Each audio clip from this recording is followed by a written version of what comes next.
Hermana Clara llegó a la aldea de Almas Perdidas con una fe inquebrantable en la providencia, pero también con una punzada de inquietud. La abadía, un centenario monumento de piedra gris que se alzaba precariamente en la ladera de la montaña, parecía más una tumba que un refugio espiritual. Le habían dicho que era un lugar deshabitado, una comunidad que había sido evacuada por una plaga repentina, dejando tras de sí un silencio que su orden, la orden de la luz eterna, debía preservar. Su misión era simple, o al menos así se la habían presentado: mantener el monasterio, asegurar que las antiguas escrituras y reliquias permanecieran intactas y esperar. Pero al respirar el aire gélido de la montaña, un aire que olía a pino y a tierra húmeda, sintió un aroma diferente, sutil, pero persistente, carbón recién quemado, mezclado con un dejo dulce y extraño, casi metálico. Eso cambiaría a Hermana Clara para siempre. ¿Ya imaginaste la angustia de estar completamente solo en un lugar donde la vida de repente se desvaneció, dejando solo sombras y preguntas sin respuesta? Parece guión de película de terror, una pesadilla sacada de los rincones más oscuros de la imaginación humana, pero sucedió de verdad en la remota aldea de Almas Perdidas en 1888. Y lo que Hermana Clara encontró no era el simple silencio de un abandono planeado o una evacuación ordenada. Era un eco palpitante de una tragedia tan profunda, tan extraña y tan completamente fuera de lo que su fe podía comprender, que desafía la razón misma. Un misterio que se negaba a ser enterrado con los secretos del pasado. Por favor, antes de seguir, te pido que te suscribas al canal. Tu apoyo es vital para estas historias. Y cuéntanos, ¿desde dónde nos escuchas hoy? Es emocionante saber a dónde llega la voz de estos relatos. La carreta, tirada por un viejo caballo llamado Bartolomé, se detuvo con un chirrido que resonó en el valle. Hermana Clara, con su hábito gris y un rosario apretado entre los dedos, descendió con cautela. La aldea de Almas Perdidas era exactamente como la descripción: un puñado de casas de piedra, con techos de pizarra, inclinados bajo el peso de la nieve que ya se vislumbraba en las cumbres, apiñadas alrededor de una pequeña plaza central. Un campanario sin campana se erguía sobre la iglesia, y más arriba la imponente masa de la abadía. No había alma a la vista, ni un perro, ni un gato, ni siquiera el rastro de humo en las chimeneas. Solo el viento frío que soplaba silbando entre los aleros y la sensación opresiva de un silencio que no era natural, sino impuesto. El conductor de la carreta, un hombre de pocas palabras y mirada nerviosa, apenas descargó sus pocas pertenencias antes de darse la vuelta y espolear a Bartolomé, como si el lugar mismo lo repeliera. Clara se quedó sola, con el sol poniéndose y tiñendo el cielo de naranjas y morados violentos que se reflejaban en los cristales rotos de algunas ventanas. La luz se desvanecía rápidamente, arrastrando consigo cualquier atisbo de familiaridad o consuelo. El aire se volvió más denso, cargado con la historia no contada de aquellas paredes mudas. Clara sintió un escalofrío que no era del frío. No era el miedo a la soledad, algo que las monjas aprenden a abrazar, sino el miedo a lo que esa soledad escondía. Dentro de la abadía, el eco de sus propios pasos era un presagio, cada sonido amplificado, cada crujido de la madera antigua una advertencia. La oscuridad de las celdas vacías parecía absorber toda la luz, y por un instante Clara se preguntó si no había cometido un error irreparable al aceptar esta misión. ¿Qué clase de silencio era ese que parecía gritar al oído? La abadía, por dentro, era un laberinto de pasillos y celdas, todas desiertas, todas cubiertas por una fina capa de polvo que delataba la ausencia de vida. La iglesia, con su altar mayor y sus bancas de madera, estaba igual. Pero mientras recorría la nave, sus ojos entrenados para la observación divina notaron algo.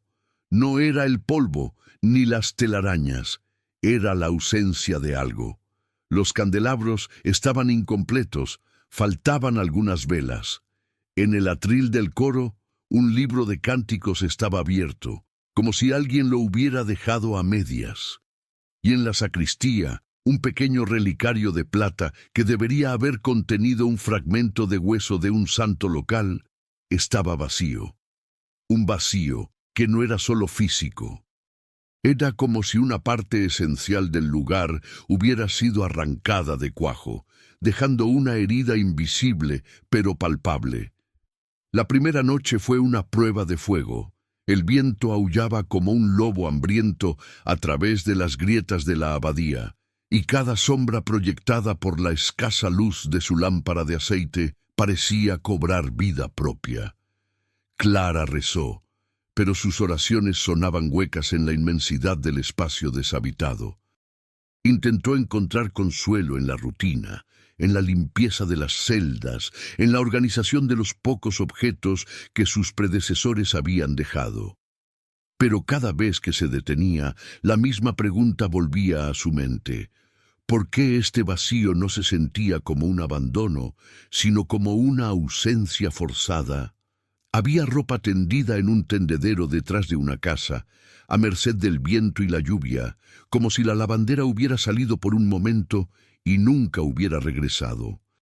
Un plato de sopa seca sobre la mesa de otra cocina, juguetes de niños, esparcidos en el patio de una casa, un aro de madera, una muñeca de trapo, todo indicando una vida interrumpida bruscamente. Nada de esto cuadraba con una evacuación ordenada por una plaga, donde la gente se llevaría sus pertenencias más preciadas. Esto era un desarraigo súbito. Había una urgencia en el aire, una historia no contada que se aferraba a cada rincón de la aldea. ¿Y si la historia de la plaga era solo una tapadera, una excusa para algo mucho más siniestro, o quizás mucho más milagroso? ¿Y si los aldeanos no se habían ido, sino que habían sido llevados? El pensamiento le heló la sangre, pero la fe de Clara, aunque tambaleante, era fuerte. Decidió que antes de sucumbir al pánico, investigaría. Recorrería cada casa, cada rincón de la aldea, buscando respuestas. No podía permitirse ignorar lo que sus sentidos le gritaban. La verdad, por dolorosa que fuera, tenía que ser desenterrada. El misterio de almas perdidas se había convertido en su propia cruz. Los días siguientes, hermana Clara se transformó de custodio a detective. Cada mañana, después de sus oraciones matutinas, se aventuraba fuera de la abadía, descendiendo hacia la aldea con una determinación silenciosa. El sol, aunque frío, revelaba los detalles que la oscuridad había ocultado. En la panadería, los hornos estaban fríos, pero la última tanda de masa petrificada aún se adhería a un cuenco de madera. El olor a levadura fermentada, ahora rancio y amargo, persistía en el aire. En la herrería, el yunque yacía mudo, y unas cuantas herraduras, a medio forjar, estaban esparcidas, sus contornos oxidados, contando una historia de trabajo interrumpido a la mitad de una jornada. No había signos de lucha, ni de violencia, lo que hacía que la ausencia fuera aún más desconcertante. Era como si un invisible interruptor se hubiera accionado, y toda la vida, en un instante, simplemente hubiera cesado. La mayoría de las puertas estaban entreabiertas, como si sus habitantes hubieran salido a hacer un recado rápido. Clara entró en cada hogar con una reverencia casi religiosa, sintiendo el peso de las vidas que una vez resonaron entre esas paredes. En una casa, encontró una pipa de tabaco sobre una mesa, junto a un libro de cuentos infantiles. En otra, un bordado inacabado con una aguja aún prendida a la tela. Eran instantáneas de vidas que se detuvieron en seco, momentos congelados en el tiempo. Cada objeto, por insignificante que fuera, era una voz silenciosa que clamaba por una explicación. ¿Dónde estaban las familias que habitaban estas casas? ¿Quién se llevó a los niños que jugaban con esos juguetes? La narrativa oficial de la plaga se desmoronaba con cada paso que daba. Las plagas no dejaban ropa tendida o cenas a medio comer. Las plagas sembraban el pánico y el caos, pero también la muerte evidente. Aquí solo había vacío y la extraña sensación de una espera eterna. Mientras inspeccionaba la casa del que parecía haber sido el alcalde, una estructura un poco más grande y mejor conservada que las demás, Clara notó un detalle peculiar en el suelo de la cocina. Entre las tablas de madera, una pequeña astilla de porcelana brillaba bajo la luz que se filtraba por la ventana. Al hincarse para examinarla, descubrió que no era solo una astilla. Era un trozo de un plato, pero no uno común. Estaba decorado con un símbolo que Clara no reconoció. Una espiral doble que parecía morderse la cola, inscrita dentro de un círculo. Era un diseño antiguo, casi tribal, que no encajaba con la vajilla rústica que había visto en otras casas. La intriga se apoderó de ella. Recordó haber visto un símbolo similar en una de las antiguas escrituras de la abadía. Un tomo que se creía que contenía leyendas locales y supersticiones olvidadas. La conexión era débil, pero lo suficientemente fuerte como para encender una chispa en la mente de la monja. Decidió que su próxima misión sería revisar esos viejos manuscritos con una nueva perspectiva. Podría ser que la clave para entender la desaparición de los aldeanos no estuviera en las casas vacías, sino en los polvorientos estantes de la abadía, en las páginas de un libro que nadie más se había molestado en leer en siglos. La idea de que la verdad estuviera oculta a plena vista, esperando ser descubierta por ojos que se atrevieran a ver más allá de lo evidente, la llenó de una mezcla de esperanza y temor. Con la astilla de porcelana guardada cuidadosamente en su bolsillo, Clara regresó a la abadía, la noche ya cayendo como un pesado manto sobre la aldea. El viento se había intensificado, trayendo consigo ráfagas de nieve fina que picaban en la piel. Al entrar al scriptorium, una sala que albergaba la colección de libros más valiosa de la orden, el aire era denso y frío, cargado con el olor a pergamino viejo y tinta reseca. Sus dedos trazaron los lomos de los volúmenes, buscando aquel que coincidiera con su recuerdo. Finalmente, lo encontró. Un grueso tomo encuadernado en cuero descolorido. Su título, Crónicas de la Tierra que Duerme, apenas legible. El libro era pesado y al abrirlo, el crujido de las páginas amarillentas llenó el silencio. No era un libro de oraciones, ni de historia eclesiástica. Era una colección de relatos populares, de mitos y leyendas locales, de advertencias ancestrales pasadas de boca en boca a través de generaciones de aldeanos.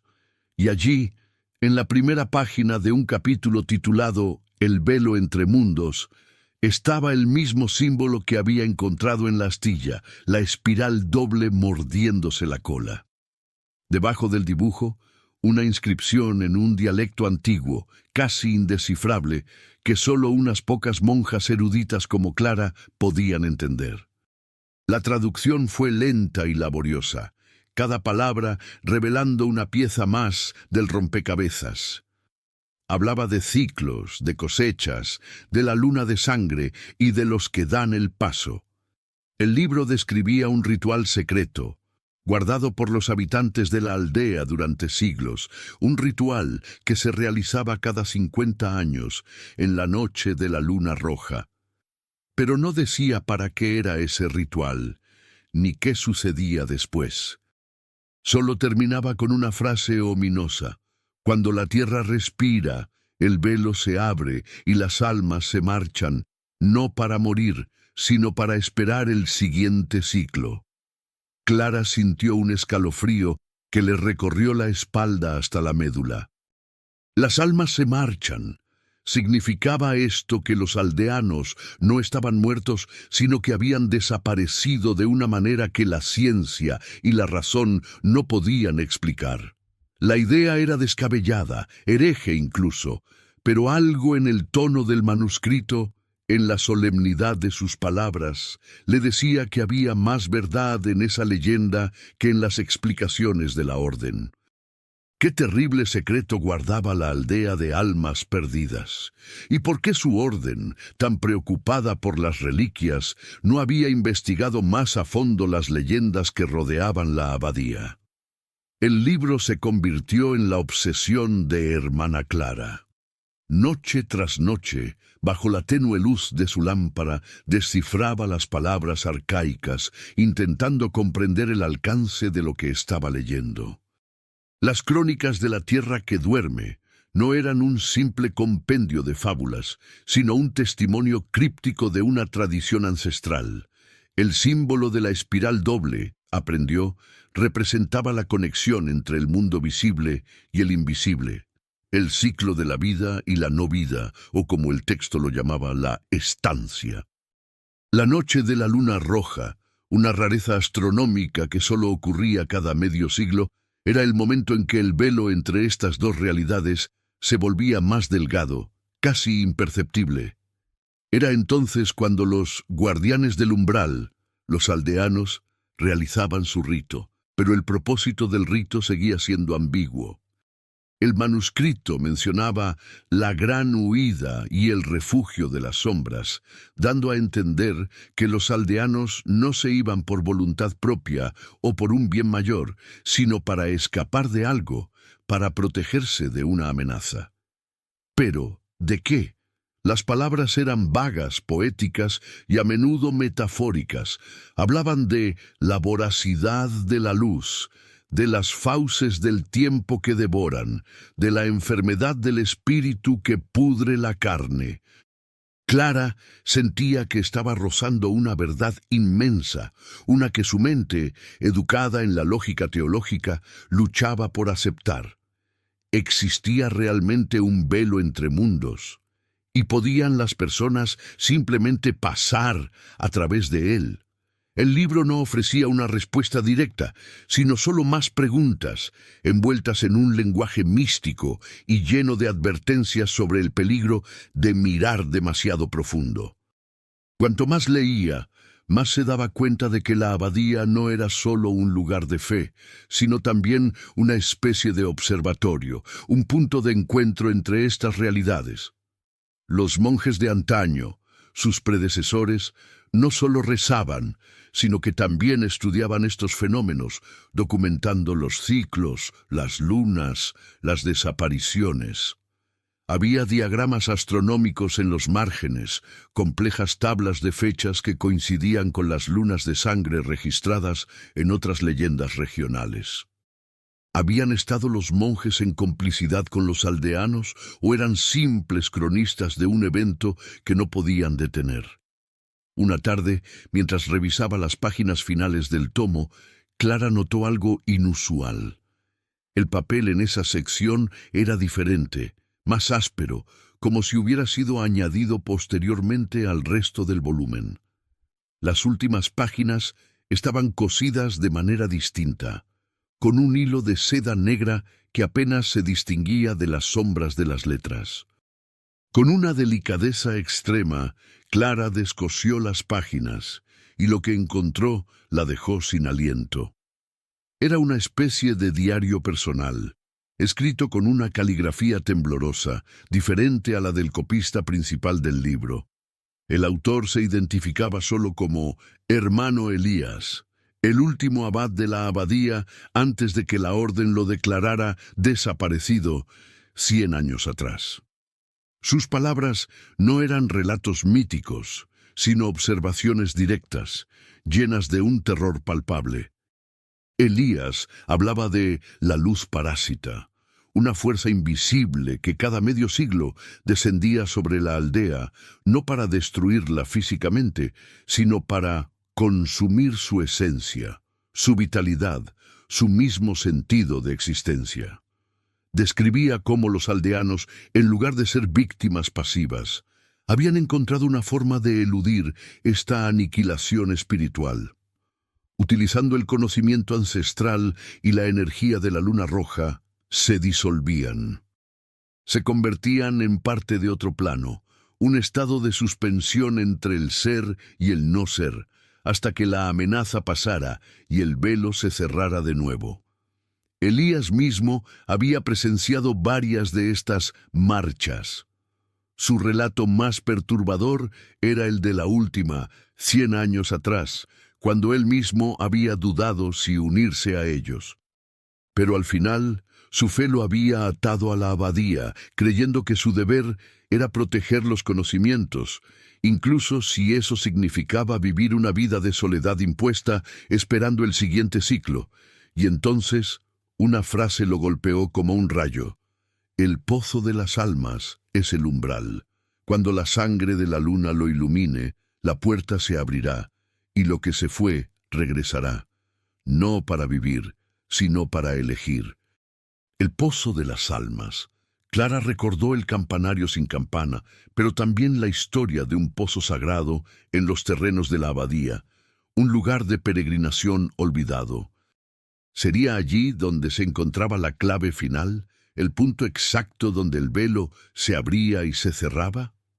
¿Y qué significaba no para vivir, sino para elegir?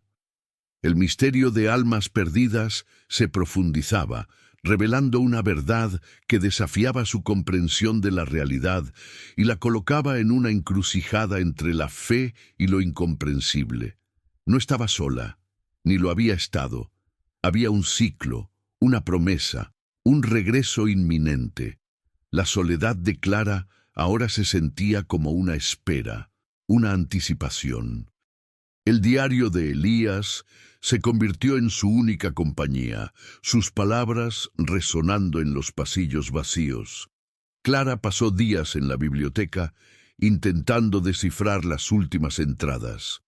La caligrafía de Elías se volvía cada vez más errática, las líneas torcidas, las palabras desvaneciéndose en garabatos desesperados. Parecía que los últimos años de su vida habían sido un tormento de espera y arrepentimiento. El abad se sentía culpable por no haberse unido a los aldeanos en su marcha. Creía que su fe le había impedido ver la verdadera devoción que ellos mostraban, una devoción no a Dios en el sentido convencional, sino a la supervivencia, a la preservación de su esencia. Los aldeanos no adoraban, sino que participaban en algo que iba más allá de la comprensión religiosa. Elías describía cómo la luz parásita no era una entidad física, sino una especie de onda, una resonancia que se amplificaba cada medio siglo, una fuerza que no mataba el cuerpo, sino que erosionaba el alma, dejando a las personas como cáscaras vacías, desprovistas de emoción, de memoria, de individualidad. Una forma de aniquilación mucho más terrible que la muerte. La marcha era su única defensa, un acto de disolución voluntaria hacia un plano donde la luz no podía alcanzarlos. El pozo de las almas, al que Elías se refería, era el punto focal de esta transición. Un portal natural, potenciado por la energía telúrica y los alineamientos celestes. Pero lo que realmente inquietó a Clara fue la última entrada, casi ilegible, escrita con una prisa febril. Elías hablaba de un error de cálculo, de un ciclo que se había desfasado. Mencionaba que la próxima luna roja no coincidiría con la apertura del velo como se esperaba, sino que llegaría antes o después, lo que significaría que los aldeanos podrían regresar a un mundo que no estaba preparado para recibirlos, o peor aún, quedar atrapados en un limbo indefinido. El abad, en su desesperación, había intentado corregir este desfase, utilizando antiguos ritos y símbolos, pero sin el conocimiento completo o la ayuda de los aldeanos. Su última frase era un lamento. «He fallado, La puerta se abrirá, pero la salida podría no ser segura. Quien encuentre esto, que sepa, la elección será suya. Que Dios nos perdone a todos.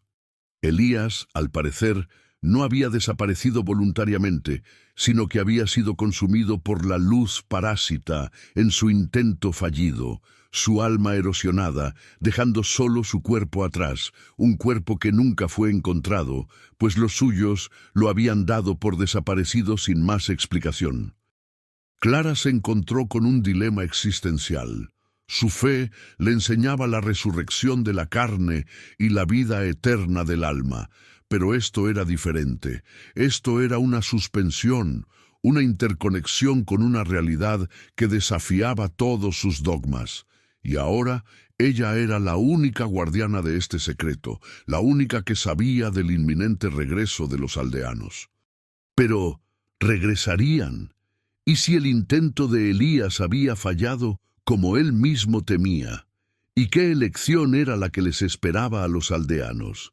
La abadía, antes un refugio, se había convertido en el epicentro de un misterio cósmico, y Clara, una humilde monja, se encontraba en el corazón de una tormenta de verdades incomprensibles.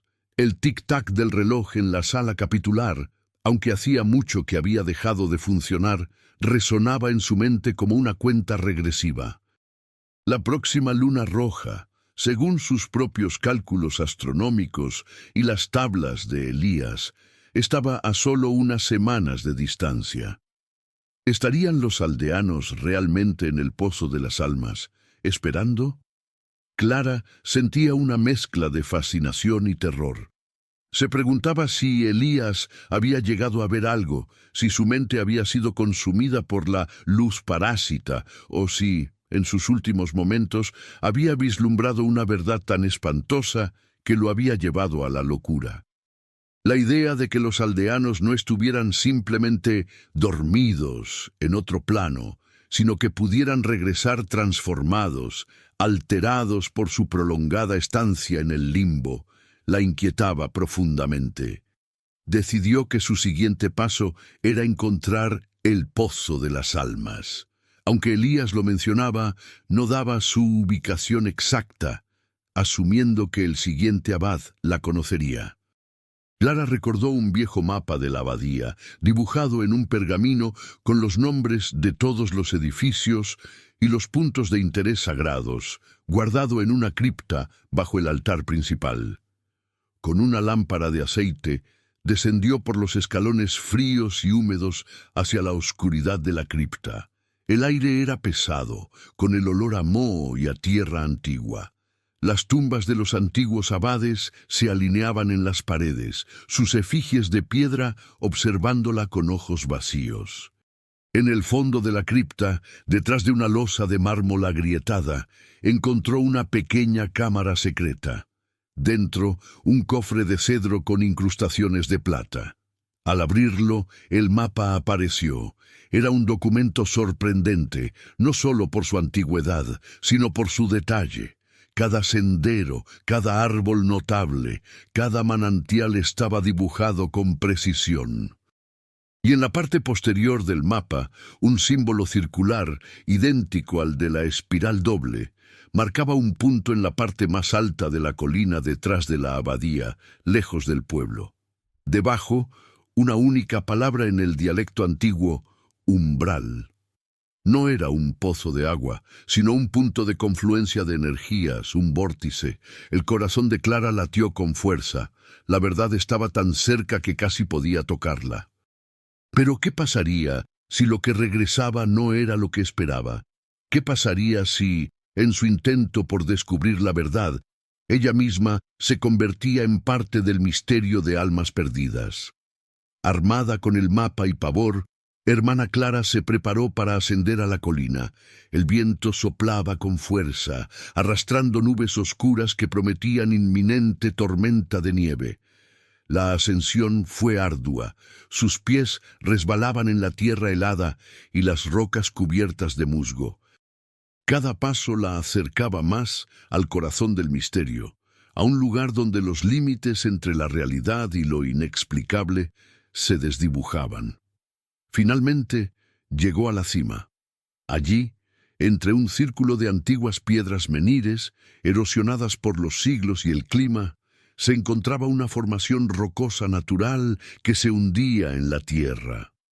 No era un pozo excavado, sino una grieta profunda en la roca madre, un abismo oscuro y silencioso. El aire alrededor del umbral era extrañamente cálido y denso, contrastando con el frío helado de la montaña. Un suave zumbido, apenas perceptible al oído, vibraba en el ambiente, como si la tierra misma estuviera respirando profundamente. Clara se inclinó sobre el borde del precipicio, su corazón martilleando contra sus costillas. La oscuridad era total, insondable, y parecía extenderse más allá de lo que una simple grieta en la roca debería permitir. No había eco cuando dejó caer una pequeña piedra, solo un silencio absoluto que se tragaba cualquier sonido. Este era el pozo de las almas al que se refería Elías, no un lugar de agua o de tumbas, sino una entrada a otra parte, un portal. La realización la golpeó con la fuerza de un rayo. Los aldeanos no habían muerto ni habían sido llevados por la fuerza.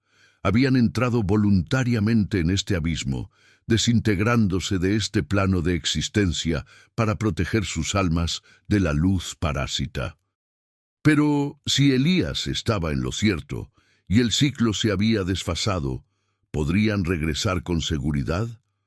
¿O se encontrarían en un punto sin retorno, atrapados entre dos realidades? El viento arreció, y los primeros copos de nieve comenzaron a caer, cada uno como un mensaje congelado del cielo. Clara sintió una necesidad urgente de comprender el ritual por completo. El diario de Elías mencionaba que para abrir el velo desde este lado se requerían no solo las condiciones celestiales de la luna roja, sino también un elemento terrenal, un recipiente de memoria y sangre y la armonía de la voz colectiva. La monja regresó a la abadía sintiendo el peso de la inminente luna roja que se cernía sobre ellos. El frío se hacía cada vez más penetrante, y una extraña niebla comenzó a descender, envolviendo la aldea en un velo lechoso que borraba los contornos familiares de las casas y los árboles. Dentro de la abadía, el silencio era aún más denso, roto solo por el crujido ocasional de la madera antigua. Clara se encerró en la biblioteca, revisando de nuevo las crónicas de la tierra que duerme y el diario de Elías. Las palabras recipiente de memoria y sangre resonaban en su mente. Se refería a un objeto físico o a algo más profundo, más simbólico. Mientras repasaba las descripciones de Elías sobre los rituales, una frase que antes había pasado desapercibida, ahora brillaba con una luz nueva. El corazón de piedra debe ser rociado con el canto de los ancestros. El corazón de piedra. Clara recordó una antigua piedra sacrificial en el centro del círculo de menires en la cima de la colina, una que había asumido que era solo una parte del monumento. Pero ahora, con las palabras de Elías, su significado cambió. No era una roca cualquiera, era el epicentro del ritual, el punto de anclaje para la transición, y el canto de los ancestros. No había aldeanos para cantar, para crear esa armonía colectiva. Significaba eso que el ritual no podría completarse y los aldeanos quedarían atrapados para siempre. El abatimiento la invadió. Había encontrado la verdad, descubierto el mecanismo de la desaparición, pero la solución parecía fuera de su alcance. La responsabilidad de esta revelación, el conocimiento de la agonía de los aldeanos en ese limbo, le pesaba como losa. Miró por la ventana. La niebla era tan espesa que las casas de la aldea eran apenas siluetas fantasmales. La luna roja estaba a solo 2 noches de distancia. El tiempo se agotaba de manera implacable, y Clara no tenía idea de cómo podía una sola monja, con su limitada comprensión de estos ritos arcanos, reemplazar la voz colectiva de una aldea entera.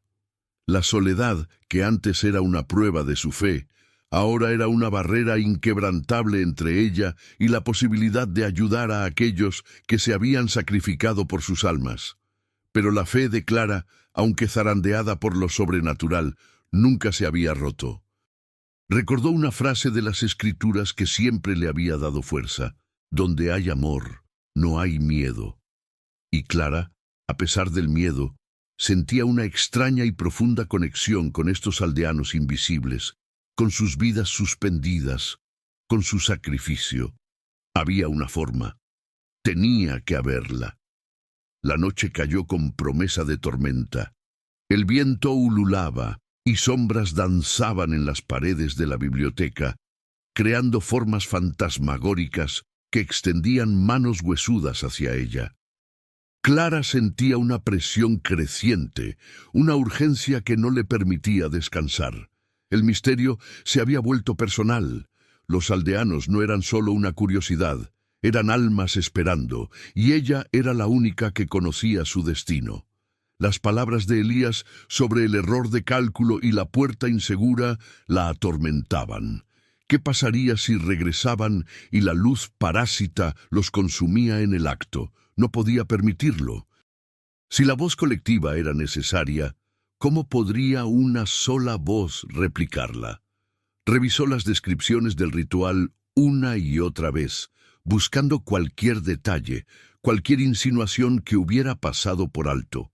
Y allí, en una pequeña nota al pie en una página polvorienta de las Crónicas, encontró la respuesta, o al menos una parte crucial de ella.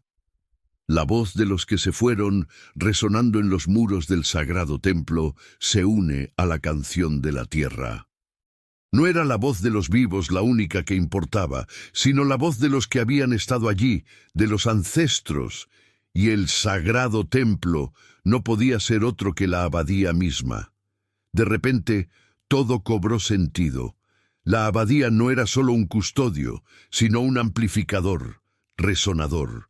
Los monjes no solo cronistas, sino parte del ritual. Su silencio, oraciones, cantos a lo largo de los siglos, habían imbuido las paredes con una energía, una memoria vibratoria, activable. El relicario vacío. La ausencia de la reliquia no era un robo, era una preparación.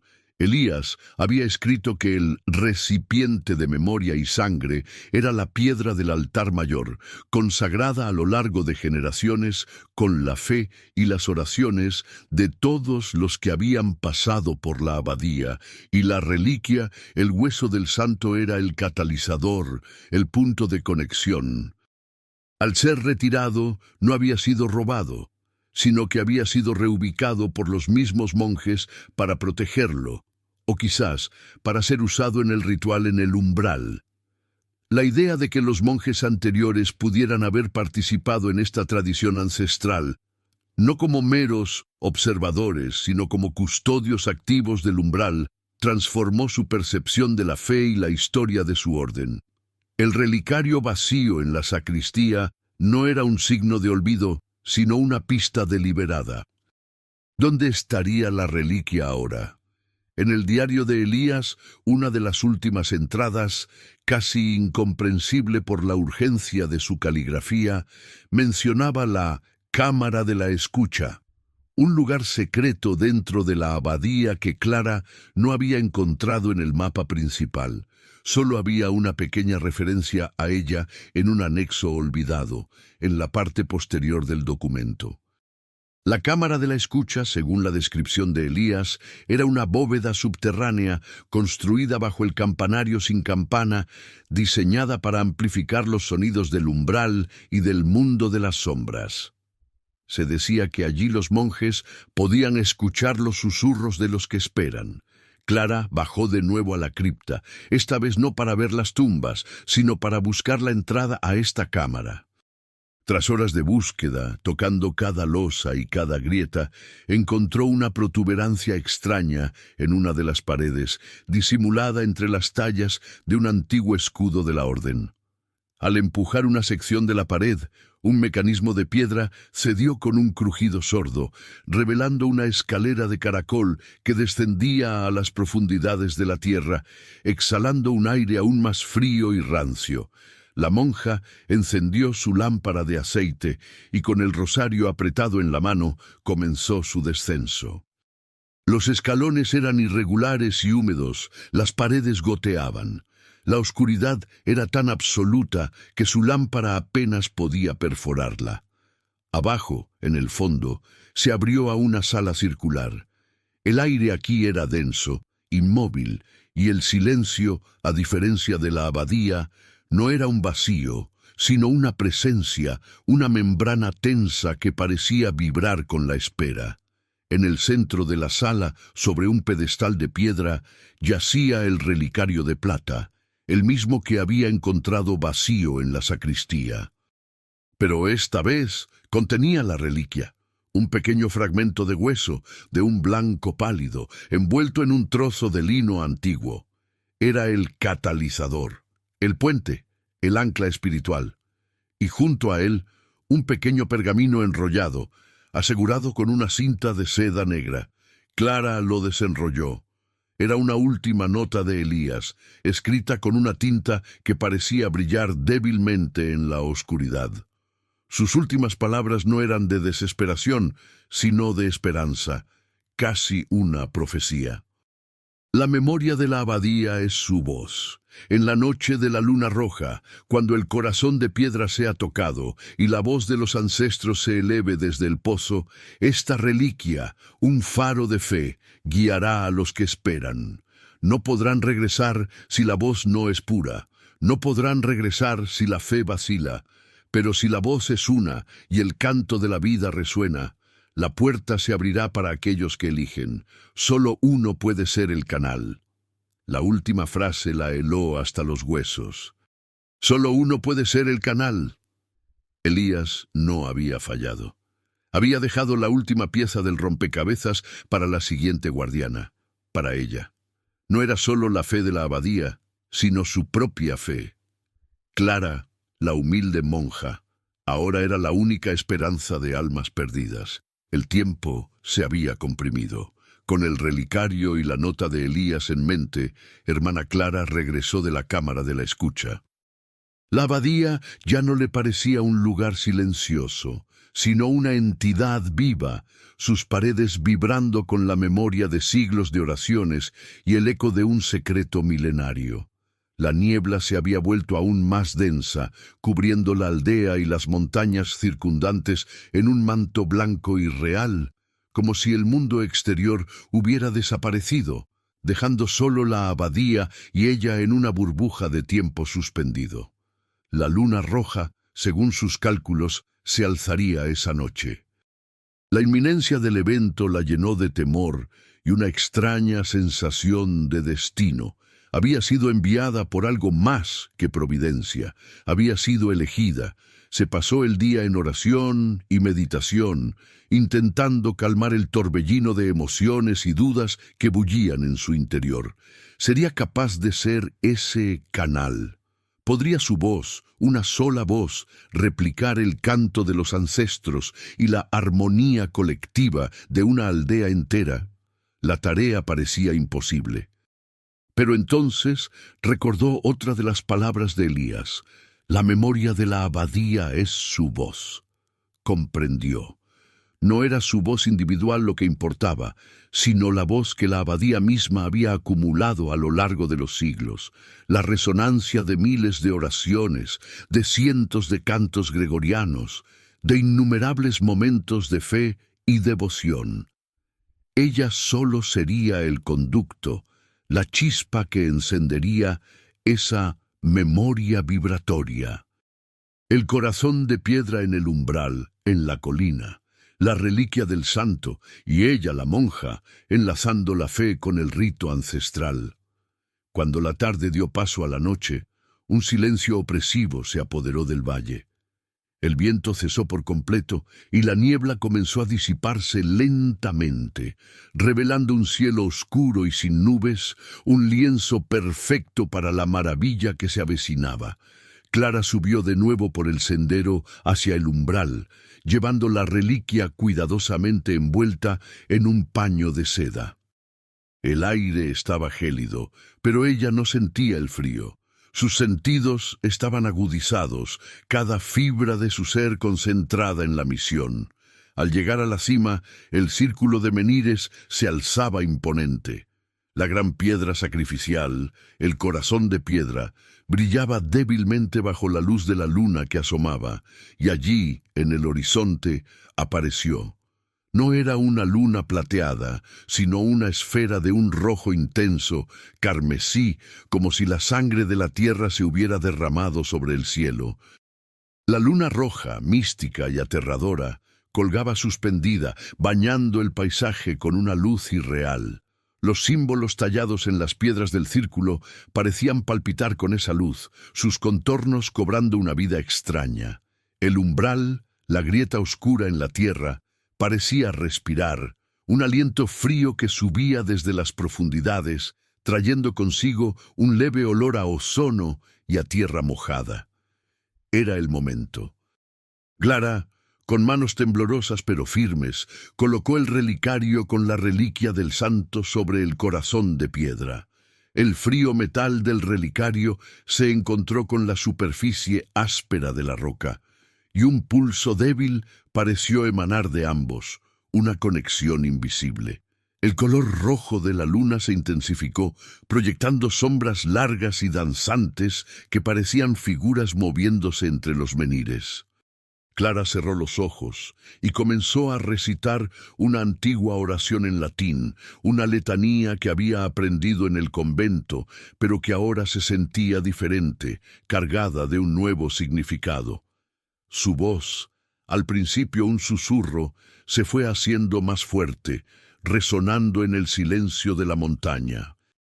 No era solo su voz, sino que sentía como si miles de voces la acompañaran, un coro invisible de monjes y aldeanos del pasado, susurrando y cantando a través del tiempo, sus oraciones y sus cantos uniéndose a los suyos, amplificándose a través de las piedras y el aire. La abadía, invisible a la distancia, parecía estar contribuyendo con su propia memoria, liberando siglos de devoción. La tierra vibró bajo sus pies, un temblor suave pero persistente. De repente, del oscuro abismo del umbral, comenzó a surgir una luz. No era una luz brillante, sino un resplandor etéreo, azulado y plateado, que se entrelazaba con el rojo de la luna. Era como si el velo entre los mundos se estuviera abriendo, revelando un reino de éter y sombra, y con la luz vinieron los sonidos. No eran palabras, sino una multitud de susurros, como hojas secas arrastradas por el viento, mezclados con lamentos lejanos, y a veces risas infantiles, como si una ciudad entera se despertara de un largo sueño.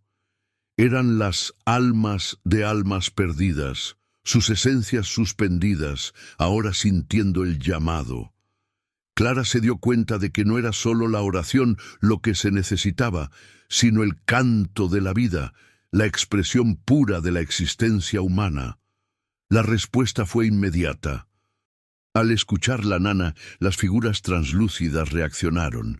Los susurros se transformaron en un suave coro que acompañaba su canto. Los contornos de las figuras se solidificaron y sus ojos parecieron enfocar, llenándose de reconocimiento. Una pequeña figura infantil, apenas un borrón de luz, se acercó flotando a ella, extendiendo una mano translúcida como si buscara consuelo. Clara extendió su mano, sin saber qué tocar. Sus dedos no sintieron carne ni hueso, sino un frío etéreo, una energía palpable que la envolvió. En ese momento comprendió la elección de la que hablaba Elías. Los aldeanos no volverían a sus antiguos cuerpos, a sus antiguas vidas en 1888. Eso ya había desaparecido con el tiempo. Ellos regresarían, sí, pero como seres de una nueva existencia, liberados de la carne, pero anclados por la memoria. Podrían elegir dónde ir, qué hacer, cómo existir en este nuevo mundo. Pero para eso necesitaban esa voz pura, esa canción de la vida para guiarlos, para anclarlos a la existencia. Y Clara era ese ancla. Se dio cuenta de que su misión no era devolverles lo que habían perdido, sino ayudarles a encontrar lo que ahora eran. Eran guardianes del umbral, y ahora ella era uno de ellos, en espíritu, si no en forma. La luna roja se alzaba en su punto más alto, bañando todo con su luz carmesí. Las figuras de los aldeanos se volvieron casi sólidas, aunque seguían siendo etéreas, sus cuerpos compuestos de una luz vibrante. Parecían más jóvenes, más puros, como si la luz parásita nunca hubiera tenido oportunidad de erosionar sus almas. Eran, en esencia, la versión más pura de sí mismos. ¿Qué harían ahora que estaban libres? ¿Y qué sería de hermana Clara? Mientras el canto de la nana resonaba, las figuras comenzaron a descender suavemente hacia la aldea, no para habitar sus antiguas casas, sino para danzar entre ellas, sus luces flotando a través de las paredes, sus risas etéreas llenando el aire. No eran fantasmas, sino presencias, guardianes invisibles, observadores silenciosos del mundo que una vez fue suyo. La aldea de almas perdidas, aunque todavía vacía de vida física, ahora estaba llena de una nueva existencia, una que solo Clara podía percibir. La monja se puso de pie, sus músculos doloridos por el frío y la tensión, pero su espíritu lleno de una extraña paz. El relicario en el corazón de piedra aún pulsaba débilmente. La luna roja comenzó su lento descenso, su brillo carmesí disminuyendo gradualmente, regresando a un tono más pálido, más familiar. El vórtice de luz sobre el umbral se cerró lentamente, como una flor nocturna que se pliega con la llegada del alba. La misión de Clara no había terminado, ahora comenzaba. Su nueva tarea no era custodiar una abadía vacía, sino ser la guardiana del umbral, la conexión entre el mundo de los vivos y el mundo de las almas, que ahora habitaban almas perdidas. Su vida como monja, en el sentido tradicional, había terminado. Había cruzado un umbral que la había transformado. No podía volver a su orden, a su vida anterior, porque ¿cómo podría explicar lo que había visto, lo que había sentido, lo que ahora sabía? ¿Quién la creería? Se quedó allí, en la cima de la colina, observando cómo la primera luz del amanecer teñía el horizonte, mezclándose con la última estela rojiza de la luna. La aldea, abajo, aún parecía desierta, silenciosa para el ojo y el oído comunes, pero para ella era un tapiz de luces danzantes y susurros armoniosos. Almas perdidas nunca volvería a estar vacía, y hermana Clara nunca volvería a estar sola. Llevaba el peso de un secreto que trascendía la vida y la muerte, un misterio que ahora era parte de ella. Su fe había sido probada, desgarrada y reconstruida en algo más grande, más profundo, más real. Con el amanecer, disipando las sombras de la noche, hermana Clara descendió, no como la misma mujer, sino como una guardiana recién ungida. Su hábito gris ahora se sentía más como una segunda piel, y el rosario en su mano era un recordatorio constante, no solo de su fe en Dios, sino de la fe en lo inexplicable que ahora abrazaba. La aldea, a la luz del día, conservaba su aspecto desolado, pero para Clara cada casa, árbol, sendero, vibraba con la presencia etérea de sus nuevos habitantes. Podía sentir su energía, sus susurros, un coro de existencias que la envolvía en un abrazo invisible. No había necesidad de palabras. La comunicación era a través de una comprensión mutua, una resonancia que se había forjado en la noche de la luna roja. Se sabía observada, protegida y acompañada. La soledad que había sentido al principio se había disipado, reemplazada por una conexión profunda con estas almas que habían elegido quedarse. ancladas en la tierra que una vez fue su hogar. Su misión ahora era la de mantener el equilibrio, asegurar que el umbral permaneciera estable, que el corazón de piedra fuera honrado y que la abadía, el sagrado templo, continuara siendo un faro de energía espiritual. Su vida se transformó en una rutina de meditación, estudio de los antiguos textos que ahora comprendía con una claridad sorprendente y una vigilancia constante sobre el delicado velo entre los mundos. Las almas no necesitaban ofrendas ni oraciones tradicionales. Necesitaban un conducto, un puente, una presencia que reconociera su existencia y los mantuviera conectados al mundo visible sin interferir con su nueva forma de ser. Los meses pasaron, y el invierno se asentó sobre almas perdidas con una ferocidad inusual. La nieve cubrió la aldea y la abadía, transformando el paisaje en un mar de blanco y silencio. Pero Clara ya no sentía el frío ni la soledad. Las almas, siempre presentes, le ofrecían una calidez interior. A veces, en las noches más frélgidas, cuando la luna plateada iluminaba el valle, Clara podía ver las luces danzantes de los aldeanos a través de las ventanas de la abadía, pequeñas esferas luminosas que se movían con una gracia etérea, como si celebraran su nueva existencia. No eran luces fantasmas que provocaran miedo, sino una manifestación de su paz, de su libertad. La luz parásita ya no era una amenaza, porque las almas habían encontrado una forma de trascenderla, de liberarse de sus garras, y Clara era la guardiana de esa liberación. Su orden en el mundo exterior la había dado por perdida o loca, creyendo que la soledad del lugar la había consumido. Enviaron a unos cuantos emisarios a buscarla, pero al llegar a las proximidades de la aldea, siempre se encontraban con una densa e inexplicable niebla que les impedía el paso, o eran asaltados por una repentina sensación de pánico y desorientación que los hacía regresar. Era como si la propia aldea o las almas que la habitaban protegieran su secreto, manteniéndolo a salvo de las miradas de un mundo que no estaba preparado para comprenderlo. Clara no les guardaba rencor. Entendía que su camino ya no era el de ellos. Su fe se había expandido más allá de los dogmas, hacia un entendimiento más universal de la existencia. ¿Qué destino le esperaba a hermana Clara en este nuevo capítulo de su vida? ¿Cómo sería su día a día, ahora que era la única conexión entre dos mundos? La abadía, antes un lugar de reclusión y oración, se había convertido en un santuario viviente, un faro para las almas y un centro de un saber ancestral que pocos podían imaginar.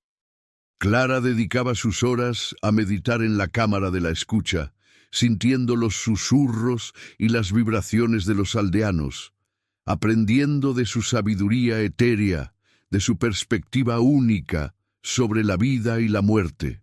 Se dio cuenta de que estas almas no buscaban el paraíso celestial en el sentido que su religión les había enseñado, sino una armonía con la tierra, una continuidad de su existencia en una forma diferente, más ligera, más libre.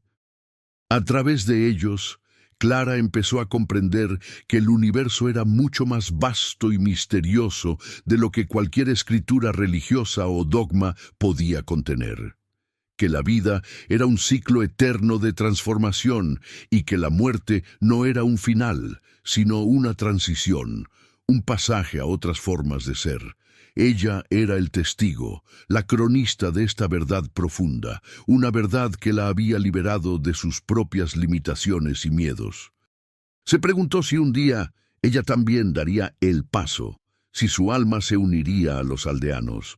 La idea no le provocaba temor, sino serena anticipación. Había encontrado su verdadero propósito en esta aldea que creían vacía, un propósito que la conectaba con el latido del universo. Los años se convirtieron en décadas.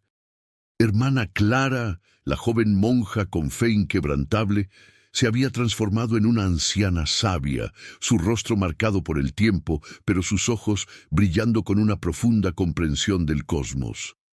La abadía, bajo su cuidado, nunca decayó. De alguna manera, las almas de almas perdidas contribuían a su mantenimiento, y Clara, a través de su conexión, encontraba los recursos necesarios para que el lugar siguiera siendo un faro. La madera de los tejados nunca se pudría por completo, las piedras de las paredes nunca se desmoronaban del todo y un calor inexplicable parecía emanar del corazón de piedra incluso en las noches más frías. A lo largo de su vida, Clara fue la guardiana del umbral, confidente de las almas. Nunca intentó volver al mundo exterior, ni a su orden. Su hogar, propósito y familia eran ahora los seres etéreos que danzaban entre los muros de la aldea y la abadía.